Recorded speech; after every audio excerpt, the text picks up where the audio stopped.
नमस्कार। दहशत, जी हुजूरी और चुनाव के इस माहौल में हम हाजिर हैं हमेशा की तरह आपकी आवाज़ बनकर, बेखौफ आज़ाद आवाज़।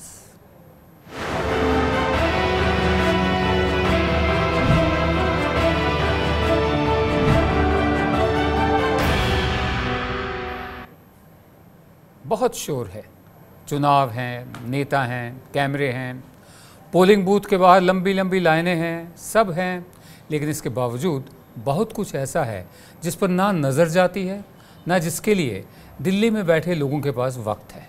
आइए पहले वही बात सुनते हैं।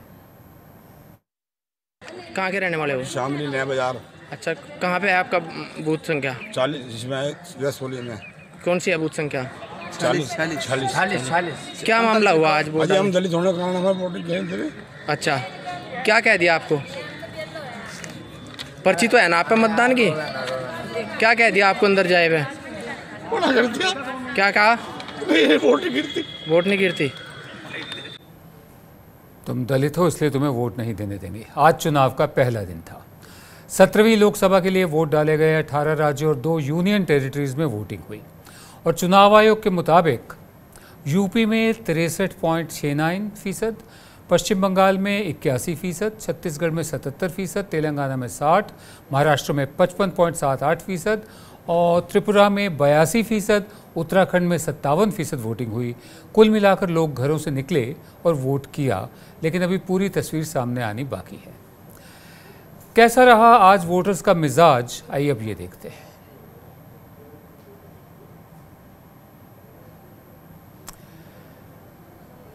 In the state within this 1 year, no? So we are hoping that this change will continue if we cast our vote for the right candidate. अधिकार है कि हम मतदान करते हैं, तो वोटिंग देना जरूरी है। अपनी सरकार बनाएंगे, सरकार अपना नेता चुनोगे आप। हाँ, मैं ये चाहती हूँ कि हमारा इधर बॉर्डर एरिया है, तो यहाँ बहुत हालात ख़राब है और हालात ठीक होने चाहिए, क्योंकि यहाँ एक बेरोजगारी भी बहुत ज़्यादा है। सरकार तो एक चाहिए, पहले बात है भ्रष्टाचार मैंने छोड़ के जो सरकार होता है वही चुनता चाहिए हम लोग को। बाकी तो धीरे देखिए, अनएम्प्लॉयमेंट प्रॉब्लम सबसे बड़ा है विदेश में। इधर तो first time assembly constituency vote होता है। इधर का काफ़ी उत्साह देखा जा रहा है आदमी का। एक से सुबह जो वोट स्टार्ट हुआ देखा 120 people are standing there. Excitation तो बहुत है क्योंकि ये नेशनल ड्यूटी है, सो बहुत अच्छा लग रहा है कि मैं फर्स्ट टाइम वोट कर रही हूँ और जो अच्छा करेगा हम उसी को वोट देंगे, जो अब तक हुआ है और जो होगा। हमारे साथ बात करने के लिए स्टूडियो में हमारे मेहमान हैं सिद्धार्थ वरदराजन, जो कि द वायर के संस्थापक संपादक फाउंडिंग एडिटर हैं, और कमर वहीद नकवी वरिष्ठ पत्रकार हैं, पॉलिटिकल एनालिस्ट हैं। आप दोनों का स्वागत, बहुत शुक्रिया अपना वक्त हमें देने का। हालांकि ये पहला दौर है और अभी 6 दौर बाकी हैं, और जो मैंने आपको तादाद बताई, किस तादाद में, किस परसेंटेज में लोग निकले, मेरा सवाल ये है कि इस तादाद, इस परसेंटेज के मायने सिद्धार्थ आप क्या देखते हैं? देखिए, मैं ज़्यादा इस बात में विश्वास नहीं रखता हूँ कि सिर्फ टर्नआउट के बेसिस पे हम कोई प्रेडिक्शन कर पाएँ। आमतौर पे कहा जाता है कि जो स्टेटस को पार्टी है, जो सरकार में है, जो सत्ताधारी पार्टी है, अगर ज़्यादा टर्नआउट नहीं है तो उनके पक्ष में जाता है। लेकिन at the same time BJP कार्डर बेस्ड पार्टी है, तो ये भी कहा जाता है कि भाई इनका ज़्यादा जोर रहता है कि भाई लोगों को बाहर निकाल के वोट कराएं। तो मोटा मोटी मैं कहूँगा कि भाई इससे ज़्यादा हम लोग अनुमान नहीं लगा सकते। नकवी साहब, आप क्या कहेंगे? मेरा इसमें एक कहना है कि मुझे थोड़ी निराशा इस बात की है कि देखिए, उत्तर पूर्व और बंगाल, इन जगहों पे तो 80% और 78% पोलिंग हो रही है, लेकिन उत्तर प्रदेश, उत्तराखंड, इन महाराष्ट्र, इन सब में पोलिंग 60 या उससे कम रही है। तो ये वोटर की बड़ी उदासीनता इन इलाकों में देखी जा रही है। ये थोड़ी सी बात मेरे को चौंकाने वाली है, क्योंकि ये चुनाव को लेकर के जितना हाइप था कि ये चुनाव में सरकार, जो मोदी सरकार, केवल मोदी सरकार नहीं बल्कि एक सांप्रदायिकता बनाम सेकुलरिज्म की लड़ाई को लेकर, उस पूरे मामले में इन राज्यों में जो मेन हमारी राजनीति के केंद्र बिंदु हैं, यहाँ पर वोटर की उदासीनता थोड़ी परेशान करने वाली है। बहरहाल अभी तो पहला दौर है, 6 दौर अभी बाकी हैं और देखते हैं कि मतलब 6 दौर में क्या होता है। ये तो थी वोटिंग की बात, आज की वोटिंग की बात। लेकिन आज भी ईवीएम खराबी की वजह से बहुत सारी खबरें आई हैं कि जहां ईवीएम सही काम नहीं कर रही थी। आंध्र प्रदेश के सीएम चंद्रबाबू नायडू ने चुनाव आयोग को चिट्ठी लिखी। चिट्ठी में उन्होंने शिकायत की कि राज्य में 157 बूथों पर ईवीएम खराब हो गई और वो भी सुबह 9 बजे से लेकर 9:30 के बीच। उमर अब्दुल्ला ने एक ट्वीट किया, कहा कि पुंछ के बूथ पर ईवीएम में कांग्रेस का बटन काम नहीं कर रहा था। इस ट्वीट के बाद वहां के चुनाव कर्मचारी ने माना कि हाँ दिक्कत थी और मशीन को बदला भी गया। बागपत में राष्ट्रीय लोकदल ने ईवीएम खराब होने की शिकायत चुनाव आयोग से की। यूपी के बिजनौर और गाजियाबाद में कुछ जगह ईवीएम खराब होने की खबरें सामने आईं, लेकिन सहारनपुर में ये तादाद बढ़ गई और वहाँ 100 से ज़्यादा ईवीएम खराब होने की बात सामने आई। मेरा दूसरा सवाल आपसे ये है कि ईवीएम को लेकर जो सवालिया निशान लगे हुए हैं, काफ़ी अरसे से चल रहे हैं सवालिया निशान, इसको लेकर चुनाव आयोग को दिक्कत क्या है? वो उसकी जांच क्यों नहीं करवाता? वो मदरबोर्ड देने से कभी इनकार करता है, कभी पूरी जांच नहीं करवाता। इसमें दिक्कत क्या है?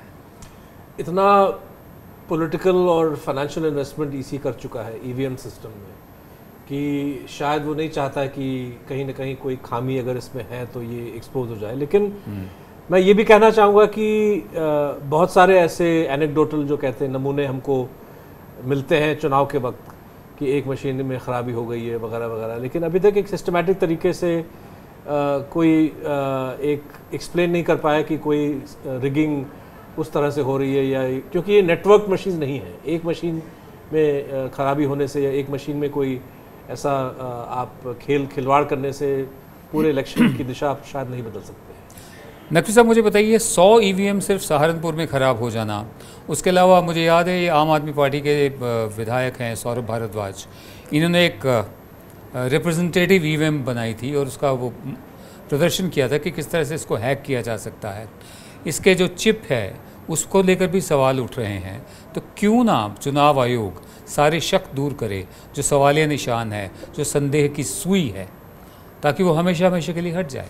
जी बिल्कुल सही आप बात कर रहे हैं, क्योंकि ईवीएम को लेकर के पिछले कई चुनावों से लगातार संदेह उठते रहे हैं और ये संदेह बड़े सीरियस लेवल पे भी उठते रहे हैं। यानी आप जो बीजेपी के अभी के जो प्रवक्ता हैं जीवीएल नरसिम्हा राव, जो पहले पुराने सेफोलॉजिस्ट भी थे, वो एक किताब लिख चुके हैं ईवीएम पर, और एक बार वो ईवीएम मेरे दफ्तर में मेरे पास लेके आए कि आप इसकी कवरेज करें कि देखिए ईवीएम को कैसे हम मैनिपुलेट कर सकते हैं।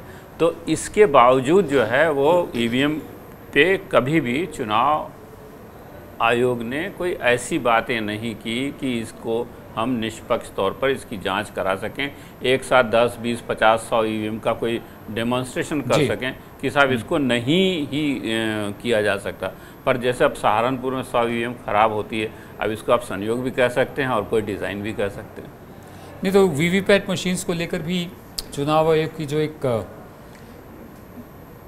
रिलक्टेंस जिसे कह सकते हैं वो रही है कि 55% का मिलान किया जाए, उसको लेकर भी रिलक्टेंस रही है कि 6 दिन का डिले हो जाएगा। हमें याद है ऐसे 3-3, 4-4 महीने भी डिले किया है जब टीएन शेषन थे चीफ इलेक्शन कमिश्नर। तो क्या कहीं कोई आपको स्कोप दिखता है कि कुछ छुपाने की कोशिश? देखिए, मुझे लगता है कि विश्वसनीयता से ज़्यादा और कोई चीज़ नहीं होनी चाहिए, और अगर 2-3 दिन डिले भी हो जाए तो इसमें कोई बहुत बड़ी बात नहीं है। वैसे भी हम कुछ 6-7 हफ्ते इंतज़ार किया जा रहा है, जिस तरह से चुनाव का जो लेंथ मियाद और खींची जाती है। लेकिन वीवीपैट्स का जो सुप्रीम कोर्ट में चर्चा हुई वो एक तरह से चलिए थोड़ा सा और विश्वास बढ़ाता। लेकिन कुरैशी साहब का जो प्रस्ताव था, जो फॉर्मर सीईसी हैं, उन्होंने कहा कि भाई एक चैलेंज सिस्टम होना चाहिए कि अगर आप नंबर रनर अप या सेकंड रनर अप हैं तो आपको हक मिलना चाहिए कि किसी भी 3 इलाकों में आप कह सकते हैं कि भाई इस ईवीएम की जांच होनी चाहिए। वो एक अच्छा सुझाव था, लेकिन पता नहीं सुप्रीम कोर्ट ने इस बात को माना नहीं। नकवी साहब, आप क्या कहेंगे वीवीपैट मशीन्स को लेकर? बिल्कुल, और मुझे ये बात समझ में नहीं आता, ये तर्क समझ नहीं आता कि ईवीएम में अगर वीवीपैट की काउंटिंग हम करेंगे तो 6 दिन या 7 दिन लग जाएगा। बहुत समय तक बैलेट पेपर पे चुनाव हुए हैं यहाँ पे, और 3 दिन में चुनाव ख़त्म हो जाते थे, गणना ख़त्म हो जाती थी। और ये भी बात है कि जब इतने दिन तक हम इंतज़ार के लिए, नतीजे के इंतज़ार के लिए वेट कर सकते हैं, अभी 23 मई को आना है, आज 11 अप्रैल है, तो अगर 5-6 दिन और लगते हैं तो कोई फ़र्क नहीं है, पर विश्वसनीयता की चिंता चुनाव आयोग को करनी चाहिए, ख़ास तौर पर जबकि ईवीएम को लेकर लगातार पिछले कई सालों से बहुत ही गंभीर सवाल उठ रहे हैं। जी, इस बार चुनाव में हिंसा की भी कई घटनाएं सामने आई। बिहार के नवादा में दो दलों के बीच एक झड़प हुई जिसमें एक महिला घायल हो गई। मतदान के बूथ के पास इस झगड़े को लेकर पुलिस ने लाठीचार्ज किया, जिसके बाद पुलिस और हिंसा में शामिल लोगों ने हवाई फायरिंग की, जिसमें महिला को गोली लग गई। आंध्र प्रदेश के कडप्पा में टीडीपी और वाईएसआर कांग्रेस कार्यकर्ताओं के बीच हिंसा हुई है, जिसमें वाईएसआर कांग्रेस का एक कार्यकर्ता जख्मी हो गया। गुंटूर में हुई हिंसा में एक टीडीपी नेता के जख्मी होने की खबर है। यूपी की कैराना सीट पर वोटिंग के दौरान झड़प हुई। कहा जा रहा है कि कुछ लोग बिना आईडी के ही वोट डालना चाहते थे, जिसके बाद बीएसएफ को फायरिंग करनी पड़ी। आंध्र प्रदेश में वोटिंग के दौरान एक उम्मीदवार को इतना गुस्सा आया कि उसने ईवीएम ही उठाकर पटक दी। आंध्र प्रदेश में जनसेना पार्टी के उम्मीदवार ने ईवीएम तोड़ दी। मधुसूदन गुप्ता को लेकर मधुसूदन गुप्ता जो थे कैंडिडेट, उनको बाद में गिरफ्तार किया गया। दरअसल अनंतपुर में विधानसभा लोकसभा दोनों ही के लिए वोटिंग हो रही थी। मधुसूदन गुप्ता इस बात पर नाराज थे कि लोकसभा और विधानसभा क्षेत्रों के नाम सही ढंग से नहीं दिखाए जा रहे हैं। इसको लेकर वो मतदान कर्मियों पर बरस पड़े और गुस्सा ईवीएम पर उतार दिया। मेरा सवाल सिद्धार्थ आपसे और नकवी साहब आपसे ये है कि नेता चाहे बड़ा हो या छुट भैया हो, उसको ये सेंस ऑफ एंटाइटलमेंट क्यों है हमारे सिस्टम में, हमारे समाज में, कि उसका कोई कुछ नहीं बिगाड़ सकता? सीधी सी बात है, कार्रवाई कभी की नहीं जाती। आप कुछ भी करिए, बड़े से बड़े केसेस भी लग जाते हैं, लेकिन इस पर कभी लीगल सिस्टम आपका इतना वक्त लगा लेता है, और जब फैसला आता भी है तो इतने सारे अपील हैं आपके पास। तो ऐसे लोग हैं सियासत में और अपना रौब जमाते हैं और कोई कुछ नहीं कर पाता। तो आज जो मिसाल आप दे चुके हैं, शायद अगले 6 हफ्ते में बहुत सारे और निकल के आएंगे, लेकिन इसका कुछ इम्प्रूवमेंट कभी नज़र नहीं आता हमको। नकवी साहब, मैं आपसे ये जानना चाहता हूँ, इसकी वजह कहीं ये तो नहीं है कि हम अभी भी खुद को गुलाम मानते हैं, हमारी रूहें गुलाम हैं? पहले हम प्रजा थे, फिर गुलाम बने, अब हम नागरिक हैं, लेकिन नागरिक होने के लिए नागरिक की काबिलियत भी होनी चाहिए। इसकी वजह क्या है? नहीं, इसकी वजह मेरे ख्याल से सिद्धार्थ जी ने जो कही वही है। और चूँकि राजनीतिक दल अमूमन नेताओं को इस्तेमाल करते हैं एक्चुअली, और नेता को भी मालूम है कि आज नहीं कल हम किसी दूसरी पार्टी में जाएंगे। और आज के समय में, आज की राजनीति में जो नेता जितना बड़ा बदमाश है, जितना बड़ा गुंडा है, जितना बड़ा दबंग है, उसकी उतनी ही ज़्यादा वैल्यू है। ये भी एक कारण है। तो इसलिए भी जो नेता है वो कुछ भी करता है और उसको मालूम है कि उसका बाल भी बांका नहीं होगा। इस दौर में जो पहला दौर था, नितिन गडकरी नागपुर से, असदुद्दीन ओवैसी हैदराबाद से, अजीत सिंह मुजफ्फरनगर से, जनरल वीके सिंह गाजियाबाद से, डॉक्टर महेश शर्मा गौतम बुद्ध नगर से, जयंत चौधरी बागपत से और चिराग पासवान जमुई से चुनाव लड़ रहे हैं। इन दिग्गजों ने भी आज वोट डाले, अगर इनको दिग्गज कहा जा सकता है तो।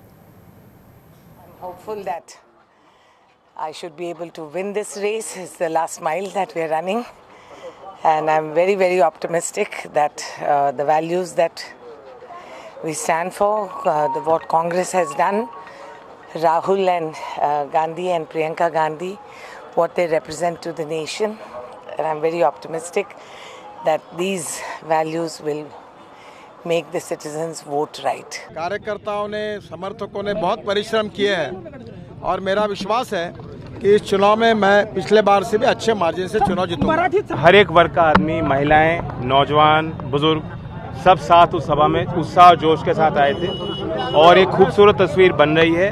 ये गठबंधन जो है एक प्रभावी गठबंधन है, सामाजिक गठजोड़ है और मुझे पूरा उम्मीद है कि जो पहले चरण में 8 सीटें हैं उसमें बीजेपी की आंखें खुल जाएंगी। अपने पसंद और नापसंद का इजहार करिए। रहा सवाल कि तेलंगाना में क्या होगा, मुझे पूरा यकीन है कि यहाँ पर तेलंगाना की आवाम ज़रूर उन तमाम पार्टीज़ को और उन फॉर्मेशन को कामयाब करेगी जो तेलंगाना के लिए काम करती आई है, जिनको असेंबली में कामयाबी मिली। बहुत ज़बरदस्त लोगों का बीच में उत्साह है, लोग आनंदित है। मोदी जी ने जो काम करके दिखाया है, इसलिए लोग मोदी जी को पसंद करता है। हम लेंगे ब्रेक के बाद फौरन हाजिर होते हैं।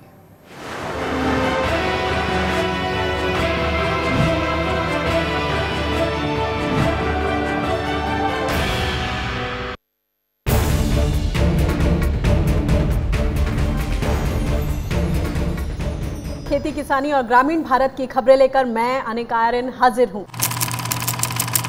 देश का पहला न्यूज चैनल जो बुलंद करता है किसानों की आवाज, उनके मुद्दे, उनकी फरियाद।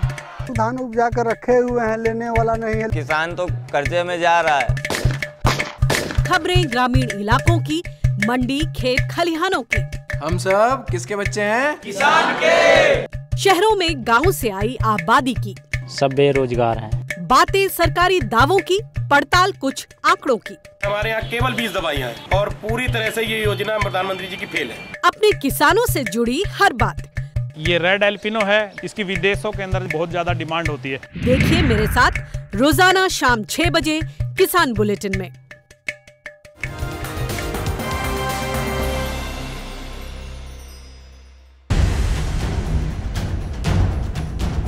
बिहार में चलेगी लालू की ललकार या फिर एक बार रहेगी नीतीश कुमार की ही बहार? हरियाणा से मैं इमरान खान।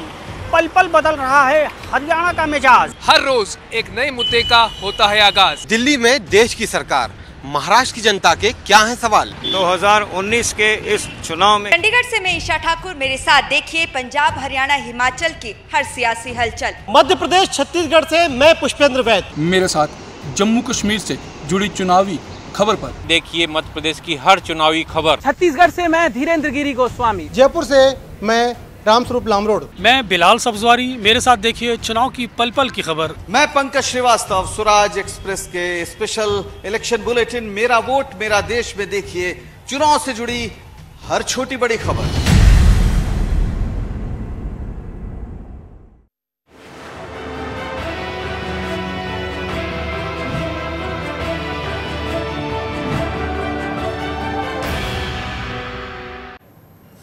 कुछ दिन पहले एक टेलीविज़न चैनल पर प्रधान सेवक नरेंद्र मोदी का इंटरव्यू आया था, जिसकी बहुत चर्चा थी। इस इंटरव्यू में प्रधान सेवक मोदी से एक सवाल पूछा गया। सवाल ये था कि क्या आप नमो टीवी के बारे में कुछ जानते हैं। इस पर प्रधान सेवक ने तब क्या कहा था, आइए सुनते हैं। टी शर्ट आपके नाम की बिक रही है, टोपियाँ आपके नाम की बिक रही हैं, अब एक टीवी चैनल आ गया नमो टीवी। चला रहे हैं कुछ लोग। मैं देख नहीं पाया वो भी, मैं देख नहीं पाया, मुझे समय नहीं मिला। चला रहे हैं कुछ लोग, मैं देख नहीं पाया हूँ, मुझे समय नहीं मिला। तो प्रधान सेवक ने ये जवाब दिया। उन्हें नमो टीवी के बारे में जानकारी नहीं है, लेकिन हैरानी की बात यह है कि इस इंटरव्यू से महज 6 दिन पहले प्रधान सेवक ने अपने ट्विटर हैंडल से एक ट्वीट किया था। इस ट्वीट में प्रधान सेवक ने मैं भी चौकीदार कार्यक्रम को नमो टीवी पर ही देखने की अपील लोगों से की थी। 29 मार्च को यह चैनल लॉन्च किया गया और 2 दिन बाद प्रधान सेवक का ट्वीट आया। फिर भी वो कह रहे हैं कि मैं नमो टीवी के बारे में नहीं जानता, और ये अजीबोगरीब बात है। तो मेरा सवाल ये है कि सिद्धार्थ, तो ये प्रधान सेवक का ये जवाब जो है, ये इनका भोलापन है या झूठ है?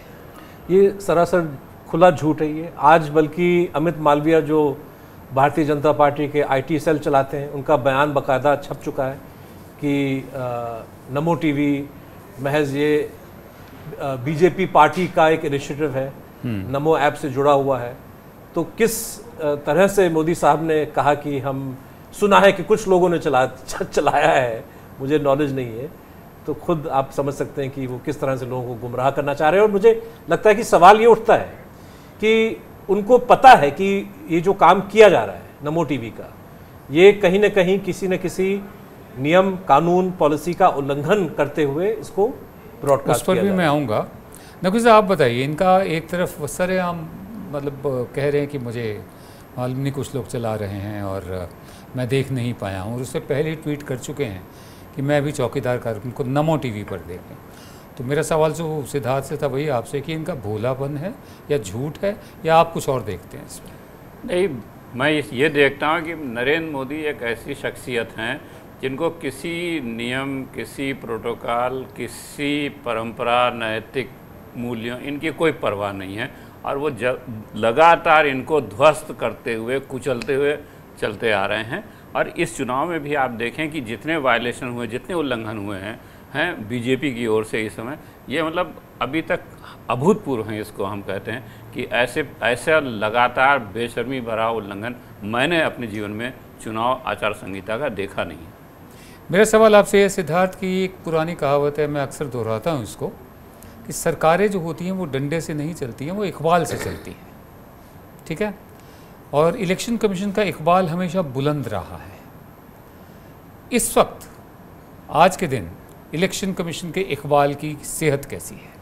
अगर आप झांक के मिट्टी में देखेंगे तो शायद वहीं पे आपको मिलेगी, क्योंकि जिस तरह से कंटिन्यूसली एक वायलेशन के बाद दूसरा जो है ईसी उसको इग्नोर कर रहा है। हम नमो टीवी का अगर हम बात करें जी, नमो टीवी बीजेपी पार्टी खुद कह रहा है, अमित मालविया जी खुद कह रहे हैं कि हमने डायरेक्ट टू होम कंपनियों से बात करके इसको हमने चलाया है। इसका मतलब कि आपने पैसे जमा करके आप अपना प्रोग्रामिंग दिखा रहे हैं। तो पैसा जमा करके प्रोग्रामिंग की परिभाषा क्या है? उसको एडवर्टाइजिंग कहते हैं। रिप्रेजेंटेशन ऑफ पीपल्स एक्ट की धारा 126 के तहत पोलिंग के 48 घंटे पहले कोई भी इलेक्ट्रॉनिक एडवर्टाइजिंग की इजाज़त नहीं है। इलेक्शन कमीशन इसको क्यों नहीं रोक रहा है? नमो टीवी आज भी चल रहा है। हर चरण के पहले मुझे लगता है कि जहां पे रोक लगनी चाहिए नहीं लगेगी। इलेक्शन जो एडवर्टाइजिंग है उसकी सर्टिफिकेशन होनी चाहिए, उसकी जांच होनी चाहिए, उसका पड़ताल होना चाहिए, वो भी इलेक्शन कमीशन काम नहीं कर रहा है। तो कहाँ रह गया, क्यों कर रहा है ये? इलेक्शन कमीशन के इकबाल की मौजूदा सेहत पर आपकी संक्षिप्त टिप्पणी क्या होगी? बिल्कुल यही कि इलेक्शन कमीशन है भी देश में या नहीं है, ये बड़ी चिंता की बात है, क्योंकि जितनी भी जो आचार संहिता के उल्लंघन हुए इनमें से बहुत से मामले तो ऐसे हैं कि चुनाव आयोग को उसका सुओ मोटो संज्ञान लेना चाहिए था। और जो चीज़ें जैसे मान लें कि अभी जो मुख्य चुनाव आयुक्त हैं ये INB सेक्रेटरी हैं, इनको मालूम है कि नमो टीवी कोई नया टीवी चैनल आप लाते हो तो उसके लिए क्या प्रक्रिया होती है, क्या प्रक्रिया नहीं होती, उसके बावजूद अभी तक उस पर कुछ नहीं हुआ। तो क्या ये सवाल नहीं बनता कि प्रधान सेवक ऐसे चैनल के लिए कैसे ट्वीट कर सकते हैं जिसके बारे में वो जानकारी नहीं रखते? खैर, प्रधान सेवक भले ही ना माने, लेकिन बीजेपी की IT सेल, जैसे सिद्धार्थ अभी बता रहे थे, उन्होंने मान लिया है कि नमो टीवी वो ही चला रहे हैं। बीजेपी IT सेल के हेड अमित मालवीय ने कहा है कि नमो टीवी नमो ऐप का ही एक फीचर है और इसके लिए IT सेल ने DTH सेवा का स्लॉट लिया है।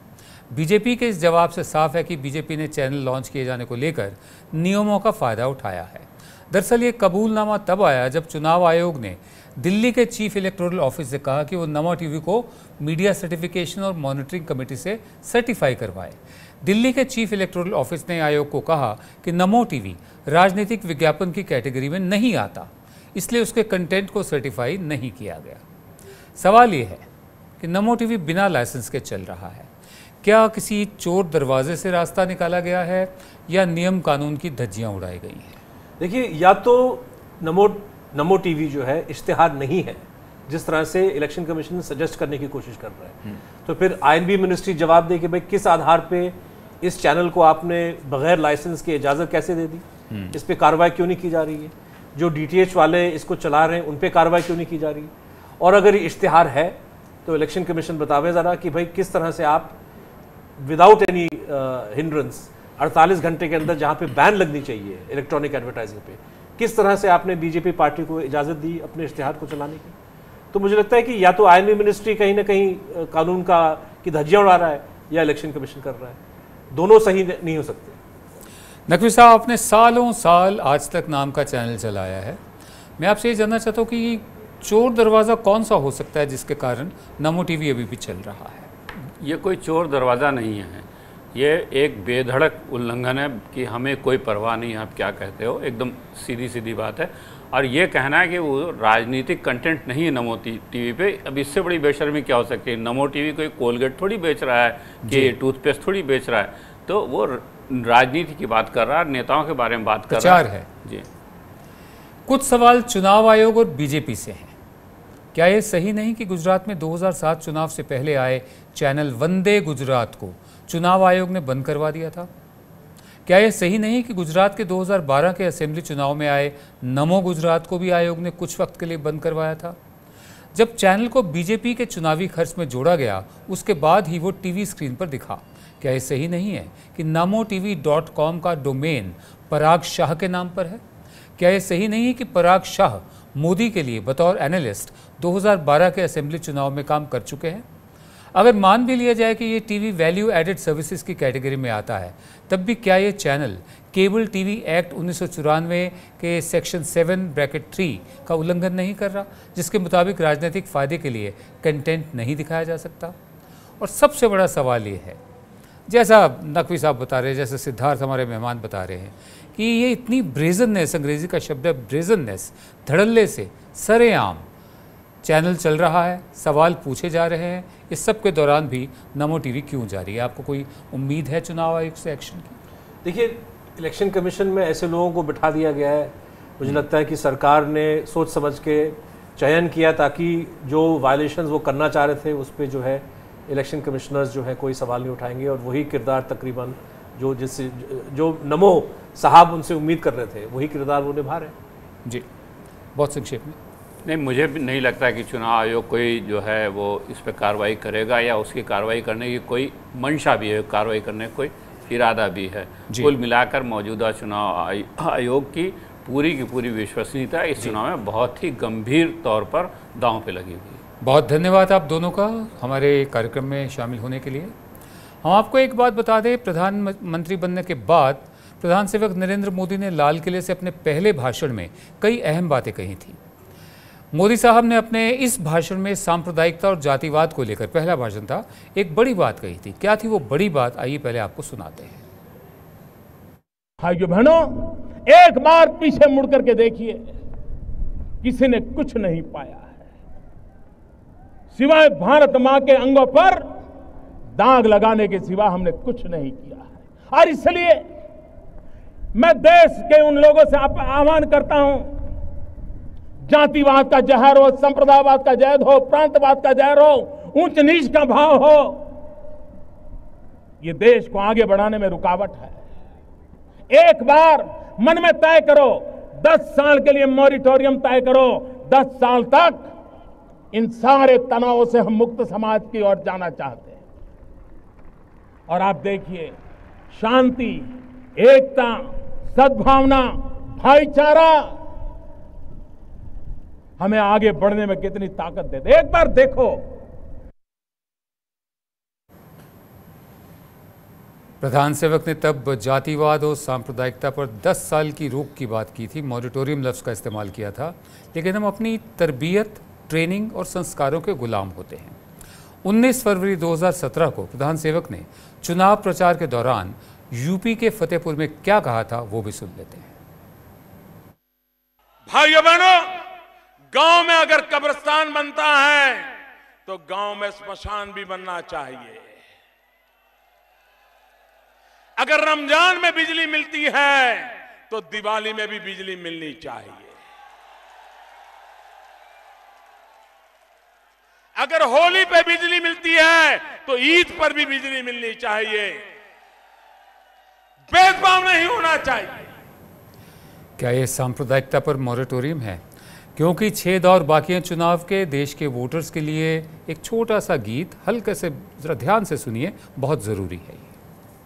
है भारत माता के बेटो, है भारत माता के बेटो, सुनो समय की बोली को, फैलाती जो फूट यहाँ पर, दूर करो उस टोली को।